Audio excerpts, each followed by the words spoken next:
आज हमने के बानीजा बलिया जिला के बैरिया क्षेत्र में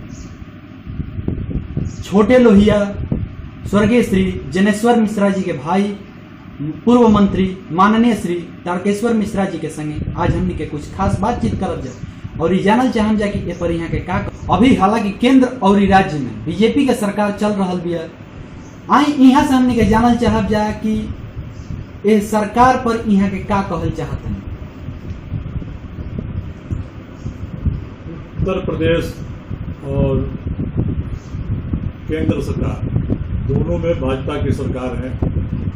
जिस तरह से केंद्र में भाजपा की सरकार जुमलेबाजी की सरकार बनकर रह गई है, इसके अलावा कुछ नहीं हुआ, उसका ठीक न कर उत्तर प्रदेश में विकास के नाम पर कुछ नहीं, केवल आस्था के नाम पर, देवी देवताओं की पूजा के नाम पर और नाम बदलने के नाम पर, शहरों के नाम, स्टेशन का नाम, यही काम रह गया। इसके अलावा कोई नया काम हुआ ही नहीं है।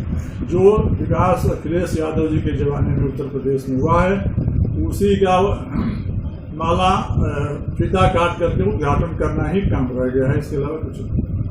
अभी हालांकि अभी कुछ दिन बाद ही दशहरा के पर्व आवे लगा, हालांकि आस्था के पर्व बटे और पूज्य जोगी जी कहले बनी कि एक बार कहीं रोड पर पंडाल ना बनी और मूर्ति कहीं रोड पर ना रखाई, घर में ही पूजा करे के बाद। आई यहाँ से हमने के जानल चाहब जे कि एकरा पर यहाँ के का कहल चाहते हैं कि मूर्ति रोड पर रखे के चाहिए कि ना।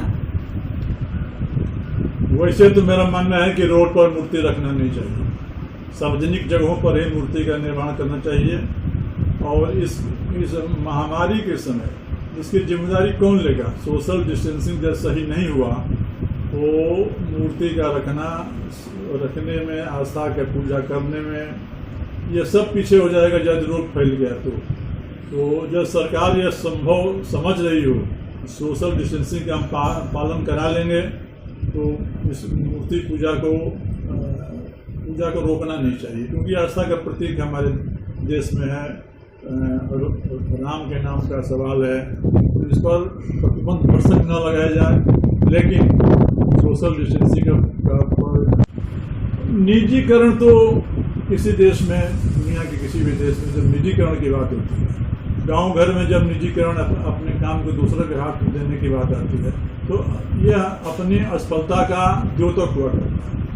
केंद्र सरकार हर विकास काम में, हर काम में फैल रही है।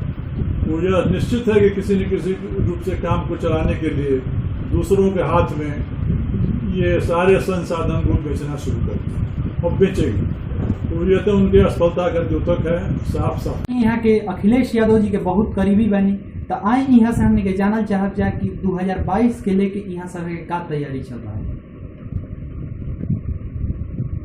2022 के चुनाव की तैयारियां अपने स्तर से संगठन और सारी चीज़ें चल रही हैं और हमको ये पूरा उम्मीद है कि योगी जी के कार्यों पर सफलता, योगी जी के विकास काम न करने का कारण एक बहुत बड़ा मुद्दा बनेगा। और 2022 में समाजवादी पार्टी की सरकार अखिलेश यादव जी के नेतृत्व में। बहुत बहुत धन्यवाद। हमने के यहाँ से कहल चाहब जा, हमने के बात करके यहाँ से बहुत बढ़िया लागल। जुड़ा रही भोजपुरी न्यूज़।